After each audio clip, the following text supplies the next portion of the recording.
हरिओम प्रिय भक्तों, आप सभी का दिन शुभ हो। हिंदू धर्म में तुलसी के पौधे को बहुत पवित्र माना जाता है। हिंदू धर्म में तुलसी को देवी लक्ष्मी का अवतार और भगवान विष्णु की प्रियतम माना जाता है, जो घर में सुख समृद्धि लाती है, नकारात्मक ऊर्जा दूर करती है और आध्यात्मिक शांति प्रदान करती है। इसे विष्णु और कृष्ण भगवान की पूजा में अनिवार्य माना जाता है। इसके औषधीय गुण भी हैं, जो इसे हर घर के लिए पूजनीय और महत्वपूर्ण बनाते हैं। आइए जानते हैं तुलसी में जल चढ़ाने से और तुलसी के पास दिया जलाने से क्या फल मिलता है। आइए जानते हैं ये पवित्र कथा। एक बार की बात है, देवी सत्यभामा भगवान श्री कृष्ण के पास आती है और उनसे पूछने लगती है, हे स्वामी, आप नित्य तुलसी को जल देते हैं और देवी रुक्मणी नित्य तुलसी के पास दीपक जलाती है, इसके पीछे क्या रहस्य है? कृपया आप मुझे तुलसी को जल देने और तुलसी के पास दीपक जलाने का महत्व सुनाइए। भगवान श्री कृष्ण कहते हैं, हे देवी सत्यभामा, तुमने अत्यंत महत्वपूर्ण प्रश्न किया है। देवी तुलसी लक्ष्मी का ही अवतार है। देवी तुलसी भगवान विष्णु को अत्यंत प्रिय है, इसलिए यह मुझे भी सबसे अधिक प्रिय है। मासों में कार्तिक मास और वनस्पतियों में मुझे तुलसी प्रिय है। जो भी मनुष्य तुलसी को जल देता है, उस पर मेरी कृपा सदैव बनी रहती है। जो भी मुझे तुलसी पत्र तोड़कर भोग चढ़ाता है, मैं उसे प्रेम से स्वीकार करता हूँ। तुलसी पत्र के बिना मैं किसी भी प्रकार का भोग स्वीकार नहीं करता हूँ। हे देवी, अब मैं तुम्हें तुलसी को जल देने और तुलसी के पास दीपक जलाने का महत्व सुनाता हूँ, इसलिए तुम इस कथा को ध्यान से सुनो। जो भी स्त्री इस कथा को ध्यान पूर्वक सुना करती है, वह सदा सुहागन रहती है। उसके घर में सुख समृद्धि आती है और दरिद्रता का नाश होता है। देवी सत्यभामा कहती है, हे स्वामी, मैं इस कथा को ध्यान से पूरा सुनूंगी। कृपया आप मुझसे यह कथा कहिए। तब भगवान श्री कृष्ण देवी सत्यभामा को यह कथा सुनाने लगते हैं। भगवान श्री कृष्ण कहते हैं, हे देवी, मध्य देश में श्याम शर्मा नाम का एक वैश्य अपनी पत्नी के साथ रहा करता था। वैश्य के पास किसी चीज की कोई कमी नहीं थी। ईश्वर की कृपा से उसके पास सब प्रकार के सुख ऐश्वर्य थे, किंतु उस वैश्य की कोई संतान नहीं थी, जिस कारण से वह सदैव ही दुखी रहा करता था। उसे वैद्य ने संतान प्राप्ति के लिए कई उपाय बताए। उसने दान धर्म किया, अनेक प्रकार के वैद्य भी बुलाए, उनसे नाना प्रकार के उपचार भी किया, किंतु फिर भी उसे कोई संतान नहीं हो रही थी। फिर एक दिन वह वैश्य महामुनि वशिष्ठ जी से मिलने के लिए उनके आश्रम पर जाता है। मुनि वशिष्ठ श्याम शर्मा का स्वागत करते हैं और कुशल मंगल पूछते हैं। तब वह श्याम शर्मा मुनि वशिष्ठ जी से कहता है, हे मुनिवर, मैं अत्यंत दुखी हूँ। मेरी कोई संतान नहीं है और संतान के बिना मेरा उद्धार कैसे होगा? मैंने संतान प्राप्ति के लिए अनेक उपाय भी किया, किंतु मुझे संतान नहीं हो रही है। कृपया आप बताइए कि मुझे किस कारण से पुत्र की प्राप्ति नहीं हो रही है। क्या मुझसे जाने अनजाने में कोई पाप हुआ है? तब मुनि वशिष्ठ जी ने अपनी दिव्य दृष्टि से श्याम शर्मा के पूर्व जन्म के बारे में जान लेते हैं। वशिष्ठ जी कहते हैं, हे वत्स, पिछले जन्म में तुम्हारे द्वारा घोर पाप हो गया था। इस कारण से तुम्हें इस जन्म में संतान सुख की प्राप्ति नहीं हो रही है। श्याम शर्मा कहता है, हे मुनिवर, कृपया मुझे बताइए, पिछले जन्म में मुझसे कौन सा पाप हुआ था और उस पाप से मुक्त होने के लिए मुझे कौन सा उपाय करना चाहिए? वशिष्ठ जी कहते हैं, हे वत्स, पिछले जन्म में तुमने जो अपराध किया था उसके विषय में सुनो। पिछले जन्म में तुम एक अहंकारी वैश्य थे। तुम्हारा जन्म धनवान कुटुंब में हुआ था। तुमने पिछले जन्म में एक गाय को अत्यंत दुख दिया था। एक दिन एक गाय भूख और प्यास से व्याकुल होकर तुम्हारे द्वार पर आ गई थी, किंतु तुमने उस गाय को रोटी नहीं खिलाई, ना चारा खिलाया और ना ही उसे जलपान कराया। तुमने बड़ी निर्दयता से उस गाय का अपमानित करके घर से निकाल दिया। उस गाय ने अभी अभी बछड़े को जन्म दिया था और भूख से व्याकुल होने के कारण वह गाय वहीं मूर्छित होकर गिर पड़ी। और उस दिन वह अपने बछड़े को दूध नहीं पिला सकी, इसलिए इस गाय ने तुम्हें श्राप दे दिया था। इस गाय के श्राप के कारण तुम्हारी ऐसी दुर्दशा हुई है। उस गाय के श्राप के कारण तुम्हें इस जन्म में संतान नहीं हो रही है। वशिष्ठ जी की बात सुनकर उसे श्याम शर्मा को बड़ा दुख हुआ और वह स्वयं को कोसते हुए कहने लगा, हाय, यह मैंने क्या किया। एक बेचारे दुखी गौ माता की सेवा नहीं की मैंने। बहुत बड़ा अपराध किया है और उसी का दंड मुझे भोगना पड़ रहा है। श्याम शर्मा वशिष्ठ जी से कहता है, हे मुनिवर, मुझसे बहुत बड़ा अपराध हुआ है। अब मैं इस पाप को प्रायश्चित कैसे करूं? कृपया आप मुझे मार्गदर्शन कीजिए। मैंने जो पाप किया है उससे मुक्ति का कोई तो उपाय होगा। मैं अपना सब कुछ देकर उसे पाप का प्रायश्चित जरूर करूंगा। कृपया आप ही कोई उपाय बतलाइए। मुझे संतान की प्राप्ति कैसे हो सकती है? क्योंकि शास्त्र कहते हैं पुत्र के बिना मनुष्य का उद्धार नहीं हो सकता। तब मुनि वशिष्ठ कहते हैं, हे वत्स, इस पाप का एक उपाय है। तुम पुत्र प्राप्ति के लिए पुत्रेष्ट यज्ञ करो। इसी यज्ञ के फलस्वरूप तुम्हें संतान की प्राप्ति होगी। इस यज्ञ को संपन्न करके तुम ब्राह्मण को भोजन कराओ, वस्त्र और गाय का दान दो, तभी तुम्हें इस पाप से मुक्ति मिलेगी। तब श्याम शर्मा वशिष्ठ जी को धन्यवाद देते हुए कहता है, हे मुनिवर, आपका कोटि कोटि धन्यवाद। मैं आपके कहे अनुसार अवश्य ही पुत्रेष्ट यज्ञ करूंगा और ब्राह्मणों को गायों को दान करूंगा। इतना कहकर वह श्याम शर्मा शीघ्रता से अपने घर पर लौट जाता है और अपनी पत्नी को सारी हकीकत सुनाता है। फिर वे दोनों ही पुत्रेष्ट यज्ञ की तैयारी करते हैं। अनेक ऋषि मुनियों को निमंत्रण भेजते हैं। वह श्याम शर्मा पुत्रेष्ट यज्ञ संपन्न करता है और उन ऋषि मुनियों तथा ब्राह्मणों को गाय दान करता है।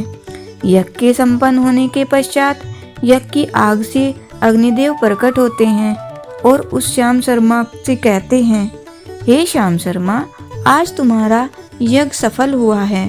तुमने पुत्र प्राप्ति के लिए यह यज्ञ किया था, इसलिए तुम्हें मेरी कृपा से एक पुत्र प्राप्ति होगी। किंतु तुम्हारे पुत्र की आयु केवल 18 वर्ष की ही होगी और 18 वर्ष समाप्त हो जाने के पश्चात तुम्हारे पुत्र की मृत्यु हो जाएगी। इतना कहकर अग्निदेव अंतर्धान हो जाते हैं। पुत्रेष्ट यज्ञ करके अग्निदेव से पुत्र का वरदान प्राप्त करके वह श्याम शर्मा बहुत प्रसन्न तो हुआ, किंतु उसे बड़ा दुख भी हुआ। श्याम शर्मा ने सोचा, पुत्र न होने से अच्छा है कम आयु वाला पुत्र ही ठीक है। फिर वह पहले की तरह अपने कार्य में लगा रहा, किंतु कुछ ही दिनों के पश्चात उसकी पत्नी ने गर्भ धारण किया। श्याम शर्मा ने पुत्र के जन्म से पूर्व किए जाने वाले सभी संस्कार किया और फिर उसे एक अत्यंत सुंदर पुत्र प्राप्ति हुई। वह बालक बड़ा ही तेजस्वी दिखाई पड़ रहा था। श्याम शर्मा ने पुत्र के जन्म के बाद किए जाने वाले सभी संस्कार किए और पुत्र को गुरुकुल में शिक्षा प्रदान की। श्याम शर्मा का पुत्र जैसे जैसे बड़ा होने लगा, श्याम शर्मा को बहुत अधिक चिंता सताने लगी। फिर जब उसका पुत्र 16 वर्ष का हुआ तो श्याम शर्मा की पत्नी ने उससे कहा, अब हमें अपने पुत्र का विवाह कर देना चाहिए। हमारा पुत्र अब विवाह के योग्य हो गया है। श्याम शर्मा ने कहा, हे प्रिय, विधि के विधान के अनुसार हमारे पुत्र की आयु केवल 18 वर्ष की ही तो है। 18 वर्ष के पश्चात हमारे पुत्र की मृत्यु हो जाएगी, इसलिए हमें इसका विवाह करके किसी कन्या के जीवन को बर्बाद नहीं करना चाहिए। वह तो 2 वर्षों बाद विधवा हो जाएगी, फिर उसे जीवन में अनेक कष्ट सहन करने पड़ेंगे। लेकिन श्याम शर्मा की पत्नी नहीं मानी। वह अपने पुत्र का विवाह होता देखना चाहती थी। श्याम शर्मा की पत्नी कहती है, हे नाथ, कुछ भी हो, मैं अपने पुत्र को अविवाहित मरते हुए नहीं देख सकती। हमारे पास किस चीज़ की कमी है? हमारी पुत्र वधू इस संपत्ति को प्राप्त करके सुखी जीवन जी सकती है। इसलिए अब आप संकोच न करें और हमारे पुत्र के लिए सुंदर कन्या को खोज करें। अपनी पत्नी के मन के आगे श्याम शर्मा की एक न चली और फिर वह पुत्र के विवाह के लिए मान गया। फिर उसने पास के ही नगर में रहने वाले एक अत्यंत गरीब वैश्य की पुत्री के साथ अपने पुत्र का विवाह संपन्न किया। श्याम शर्मा की बहू का नाम सुभद्रा था। वह अत्यंत गुणवान, चरित्रवान, पतिव्रता नारी थी। वह अपने पति के मृत्यु की बात को नहीं जानती थी। सुभद्रा नित्य अपने सास ससुर और अपने पति की सेवा करने लगी। वह सभी के साथ बड़े प्रेम से रहती और कभी किसी की आज्ञा का उल्लंघन नहीं करती थी। उसने अपनी मधुर वाणी और कार्यकुशलता से सभी के मन को जीत लिया। इस प्रकार से 2 साल बीत गए और फिर वह समय निकट आ गया जब श्याम शर्मा के पुत्र की मृत्यु होने वाली थी। श्याम शर्मा को बड़ा भय लगने लगा। फिर एक दिन उसने अपनी बहू को बुलाया और उसे क्षमा मांगते हुए कहने लगा, हे बहू, तू मुझे क्षमा कर देना, मैंने तुम्हारे साथ बड़ा अन्याय किया है। सुभद्रा ने कहा, हे ससुर जी, आप ऐसा क्यों कह रहे हैं? आप मुझसे क्षमा मांगकर लज्जित न कीजिए। मैं आपसे छोटी हूँ, आपकी पुत्री के समान हूँ। कृपया आप संकोच न करते हुए आपके मन में जो भी बात है वह कहिए। मैं आपकी आज्ञा का पालन अवश्य करूँगी। फिर श्याम शर्मा कहने लगा, हे पुत्री, तुम कल्याणी हो, तुम एक महान पतिव्रता हो, किंतु मेरे पुत्र के साथ तुम्हारा विवाह होने के पूर्व मैंने तुमसे एक बात छुपाई है। हमें पुत्र की प्राप्ति पुत्रेष्ठ यज्ञ करने के बाद हुई थी और अग्निदेव ने हमें यह कहते हुए पुत्र प्राप्ति का आशीर्वाद दिया था कि हमारे पुत्र की आयु 18 वर्ष की होगी। 18 वर्ष के बाद हमारे पुत्र की मृत्यु हो जाएगी। अपने ससुर की बात सुनकर सुभद्रा ने कहा, हे ससुर जी, बस इतनी सी बात, आप चिंता न कीजिए। मैं आपको वचन देती हूँ कि आपकी पुत्रवधू मैं कभी विधवा नहीं होंगी। आपके पुत्र के प्राणों की रक्षा मैं करूँगी। आप बस मुझे एक दीपक, जल का घड़ा और एक गाय लाकर दीजिए। मेरे पति के प्राणों की रक्षा इन्हीं से होगी। सुभद्रा की बात सुनकर श्याम शर्मा को बड़ा आनंद हुआ और वह कहने लगा, हे बहू, जैसी तुम्हारी इच्छा, मैं तुम्हें वह सब चीजें लाकर देता हूँ। इतना कहकर श्याम शर्मा ने अपनी बहू को वह तीनों चीज लाकर दी। फिर जब वह दिन निकट आ गया जिस दिन सुभद्रा के पति की मृत्यु होने वाली थी, उस दिन सुभद्रा ने सुबह उठते ही तुलसी माता को जल चढ़ाया और उसे प्रणाम करते हुए तुलसी के पौधे पर एक चुनरी बांध दी और तुलसी माता से प्रार्थना की, हे तुलसी माँ, मैं आपको चुनरी चढ़ा रही हूँ, कृपया अब तुम भी मेरे सुहाग की रक्षा करो। फिर सुबह के समय यमराज का एक दूत श्याम शर्मा के पुत्र के प्राण लेने के लिए उसके घर पर आ गया। जैसे ही वह घर में प्रवेश करने लगा, तब तुलसी के पौधे ने उसे रोक दिया और कहा, हे यमदूत, इस घर में निवास करने वाली स्त्री ने मुझे चुनरी चढ़ाई है और इसलिए अब इसकी सुहाग की रक्षा मैं कर रही हूँ। तुम इसके घर में प्रवेश नहीं कर सकते। इतना कहकर तुलसी ने यमराज के इस दूत को घर में जाने से रोक दिया। वह दूत भयभीत होकर सुभद्रा के पति के प्राण लिए बगैर ही यमपुरी लौट गया। यमपुरी में जाकर उसने यमराज से कहा, हे धर्मराज, मैं धरती लोक पर एक पुरुष के प्राण लेने के लिए गया था, किंतु तुलसी के पौधे ने मेरा रास्ता रोका। उस तुलसी के पौधे के कारण मैं घर में प्रवेश नहीं कर पा रहा हूँ। इस बात पर यमराज को बड़ा क्रोध आ गया। फिर उसने अन्य 2 दूतों को बुलाया और कहा, तुम अब शाम के समय सुभद्रा के घर पर जाओ। जब तुलसी का पौधा सो रहा होगा, तुम उसके पति के प्राण लेकर यमलोक आ जाओ। फिर शाम के समय यमराज के 2 दूत सुभद्रा के घर की ओर निकल पड़े। सुभद्रा ने शाम होते ही तुलसी के पास एक दीपक जला दिया और उससे प्रार्थना की, हे दीपक, अब तुम ही मेरे पति के प्राणों की रक्षा करो। दूत मेरे पति के प्राण लेने के लिए आ रहे हैं।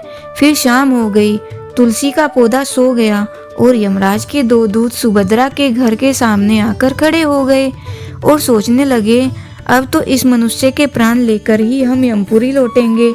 जैसे ही यम के दूत सुभद्रा के घर में प्रवेश करने लगे, तुलसी के पास लगाए हुए दीपक ने उनका रास्ता रोक दिया और कहा, हे दूतों, तुम अब इस सुभद्रा के पति के प्राण नहीं ले जा सकते।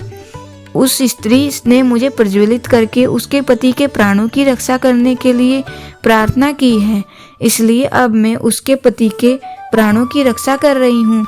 इसलिए तुम आज उसके पति के प्राण नहीं ले जा सकते। तुम यहीं से लौट जाओ, नहीं तो मैं सब कुछ जलाकर भस्म कर दूंगी और मेरी अग्नि में तुम दोनों भी जलकर भस्म हो जाओगे। उस दीपक की बात सुनकर यमराज के दोनों दूत अत्यंत भयभीत हो गए और फिर से लौटकर यमराज के पास चले गए। वहां पर जाकर उन्होंने यमराज को सारा वृत्तांत सुनाते हुए कहा, हे यमराज, आपकी आज्ञा का पालन करते हुए हम दोनों शाम के समय उस पुरुष के प्राण लेने के लिए गए थे, किंतु तुलसी के पास लगाए हुए दीपक ने हमारा रास्ता रोक दिया, इसलिए हम खाली हाथ ही लौट आए हैं। यह सुनकर यमराज को बड़ा क्रोध आ गया। फिर उन्होंने अन्य 4 दूतों को बुलाया और कहा, अब तुम सुबह उस सुभद्रा के जागने से पहले और उसके पति के प्राण लेकर आओ। यमराज की आज्ञा पाकर दूत सुबह सुभद्रा के घर की तरफ जाने लगे, लेकिन इधर सुभद्रा ने रात को ही घर के दरवाजे के सामने जल से भरा हुआ लोटा रख दिया और उससे प्रार्थना की, मेरे पति की रक्षा कीजिए। यम के 2 दूत मेरे पति के प्राण लेने के लिए आ रहे हैं, अब आप ही मेरे सुहाग की रक्षा कर सकते हैं। इतना कहकर वह सुभद्रा सोने के लिए चली गई। इधर यम के दूत सुबह सुभद्रा के जागने से पहले ही उसके घर पर पहुंच गए। जैसे ही वह घर के अंदर प्रवेश करने लगे, तब उस लोटे के अंदर भरे हुए जल ने कहा, तुम रुक जाओ, अब तुम इस घर में प्रवेश नहीं कर सकते। यह घर अब मेरी सुरक्षा में है। मैं सुभद्रा के पति के प्राण तुम्हें लेकर जाने नहीं दूंगा। अगर तुमने इस घर में प्रवेश किया तो मैं नरक की अग्नि को बुझा दूंगा, जिसमें सारा नरक लोक डूब जाएगा। यह सुनकर यमराज के बेचारे दूत घबरा गए और एक दूसरे की तरफ देखकर उस स्थान से भाग गए। वे सभी यमदूत यमराज के पास लौट गए और उनसे कहने लगे, हे धर्मराज, आपकी आज्ञा का पालन करने के लिए हम चारों सुबह सुभद्रा के जागने से पहले ही उसके पति के प्राण लेने के लिए पहुंच गए थे, किंतु सुभद्रा के घर के बाहर रखे हुए जल के लोटे ने हमारा मार्ग रोक लिया और इसी कारण से हम उसके घर में प्रवेश नहीं कर सके। अब यमराज को बहुत ही अधिक क्रोध आ गया। इस बार उन्होंने 8 यमदूतों को बुलाया और कहा, हे यमदूतों, अब शीघ्रता से जाओ और बलपूर्वक उस मनुष्य के प्राण खींचकर यमलोक लेकर आओ। फिर वह 8 यमदूत यमराज की आज्ञा का पालन करते हुए पृथ्वीलोक पर उस सुभद्रा के घर के पास आते हैं तो देखते हैं उस सुभद्रा के घर के सामने एक गाय खड़ी है। सुभद्रा ने यमदूतों के आने से पहले ही अपने घर के सामने गाय को बांध दिया था और गोमाता से विनती की थी कि हे गोमाता, आज यमदूत मेरे पति के प्राण लेने के लिए आ रहे हैं, आप ही मेरे सुहाग की रक्षा कर सकती हो। हे गोमाता, मैं आपकी शरण में आई हूँ, कृपया मुझे विधवा होने से बचा लीजिए। उस गाय ने कहा, हे पुत्री, तुम चिंता मत करो, तुम्हारे पति के प्राणों की रक्षा मैं अवश्य करूंगी। मेरे होते हुए यम के दूत तुम्हारे घर में प्रवेश नहीं कर पाएंगे, इसलिए तुम चिंता से मुक्त होकर घर में अपने पति की सेवा करो। फिर जैसे ही वे यमदूत घर के अंदर प्रवेश करने के लिए आगे बढ़ते हैं, तब वह गाय उन्हें रोक देती है और कहती है, इस घर में तुम लोग प्रवेश नहीं कर सकते, इस घर की रक्षा मैं कर रही हूँ, मेरे रहते कोई भी इस घर के अंदर प्रवेश नहीं कर सकता। यदि तुमने घर के अंदर प्रवेश करने का प्रयत्न किया तो मैं तुम सभी को श्राप दे दूंगी।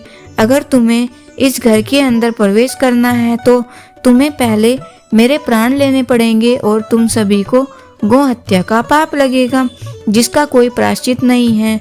वहां पर उपस्थित सभी दूत गाय के द्वारा श्राप देने की बात सुनकर भयभीत हो गए। वे जानते थे कि गाय के द्वारा दिए गए श्राप से कोई मुक्त नहीं हो सकता और गौ हत्या तो संसार का सबसे जघन्य अपराध है, महापाप है, जिसका कोई प्रायश्चित भी नहीं है। इसलिए वे सभी वहां से लौटकर यमराज के पास चले गए। यमपुरी जाकर उन यमदूतों ने यमराज को सारा वृत्तांत सुनाते हुए कहा, हे धर्मराज, उस सुभद्रा के पति के प्राणों की रक्षा एक गाय कर रही है। उस गाय ने हमें श्राप देने की बात कही, इसलिए हम सभी भयभीत होकर वापस लौट आए हैं। हम में गाय का सामना करने की शक्ति नहीं है। उन यमदूतों की बात सुनकर यमराज आग बबूला हो गए और स्वयं भैंस पर सवार होकर पृथ्वीलोक की ओर निकल पड़े। यमराज अपने भैंस पर सवार होकर उस सुभद्रा के घर के पास चले आते हैं। यमराज को अपने घर के सामने खड़ा देखकर सुभद्रा भयभीत हो जाती है और जल्दी से आकर यमराज के चरण स्पर्श करके उन्हें नमस्कार करती है और उनकी स्तुति करने लगती है।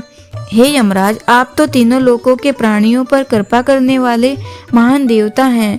इस संसार के समस्त प्राणियों के पाप और पुण्य का लेखा जोखा आप अपने पास रखते हैं। हे न्याय के देवता धर्मराज, मैं सत्य धर्म का पालन करने वाली पतिव्रता नारी हूँ। मैं आपको बारंबार नमस्कार करती हूँ, कृपया मुझे आशीर्वाद दीजिए। सुभद्रा के द्वारा की गई स्तुति से यमराज अत्यंत प्रसन्न होते हैं और उसे अनजाने में ही सदा सुहागन रहो ऐसा कहकर आशीर्वाद देते हैं। फिर जब यमराज सुभद्रा के पति के प्राण ले जाने के लिए आगे बढ़ते हैं तो सुभद्रा कहती है, हे धर्मराज, आपने अभी मुझे सदा सुहागन रहने का आशीर्वाद दिया और अब आप मेरे पति के प्राण लेने जा रहे हैं। इससे तो आपका आशीर्वाद झूठा साबित हो जाएगा। यह सुनकर धर्मराज रुक जाते हैं और सुभद्रा की ओर देखकर मुस्कुराने लगते हैं। सुभद्रा के निर्मल हृदय और अपने पति के प्रति समर्पण भाव को देखकर यमराज अत्यंत प्रसन्न होते हैं। सुभद्रा की ओर देखकर यमराज कहते हैं, हे पुत्री, आज तुमने साक्षात मृत्यु को ही पराजित कर दिया है। मैं तुम्हारे पतिव्रत धर्म से अत्यंत प्रसन्न हूँ। अब मैं तुम्हारे पति के प्राण छोड़ देता हूँ। तुम्हारी जो भी मनोकामना है वह मुझसे मांग लो। तब सुभद्रा ने कहा, हे धर्मराज, मेरे पति के लिए 100 वर्ष की आयु मांगती हूँ। मेरे लिए मेरे पति ही परमेश्वर हैं।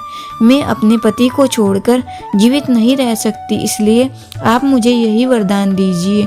तब यमराज प्रसन्न होकर कहते हैं, तथास्तु हे कल्याणी, आज से जो भी स्त्री अपने घर के सामने तुलसी का पौधा लगाती है, तुलसी के पास शाम को दीपक जलाती है, जिस घर के सामने गाय बंधी होती है और जो स्त्री अपने घर के सामने जल का लोटा रखती है, उसके घर में कभी मेरे दूत प्रवेश नहीं करेंगे।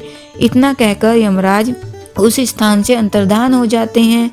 भगवान श्री कृष्ण कहते हैं, हे देवी, इस प्रकार से उस सुभद्रा ने अपने पतिव्रता धर्म का पालन करके उसकी मृत्यु को टाल दिया। इसलिए जो भी स्त्री अपने घर के सामने तुलसी का पौधा लगाती है, रोज शाम को तुलसी के पास दीपक जलाती है, उसके घर में मृत्यु प्रवेश नहीं करती। जिस घर के सामने गाय बंधी होती है, उस घर में कभी दुख दरिद्रता नहीं आती है। जो स्त्री अपने घर के सामने जल से भरा लोटा रखती है, उसके घर में कभी शोक नहीं होता। प्रिय भक्तों, इस प्रकार से भगवान श्री कृष्ण ने देवी सत्यभामा को तुलसी के पास दीपक जलाने का महत्व बताया। बोली श्री कृष्ण भगवान की जय। प्रिय भक्तों, आपको हमारी ये कथा कैसी लगी, कृपया कमेंट करके ज़रूर बताएं। वीडियो पसंद आया हो तो लाइक करें और अगर आप इस चैनल पर नए हैं तो चैनल को सब्सक्राइब करना ना भूलें। ऐसी ही कथा और कहानियाँ सुनने के लिए हमारा चैनल सब्सक्राइब जरूर करें।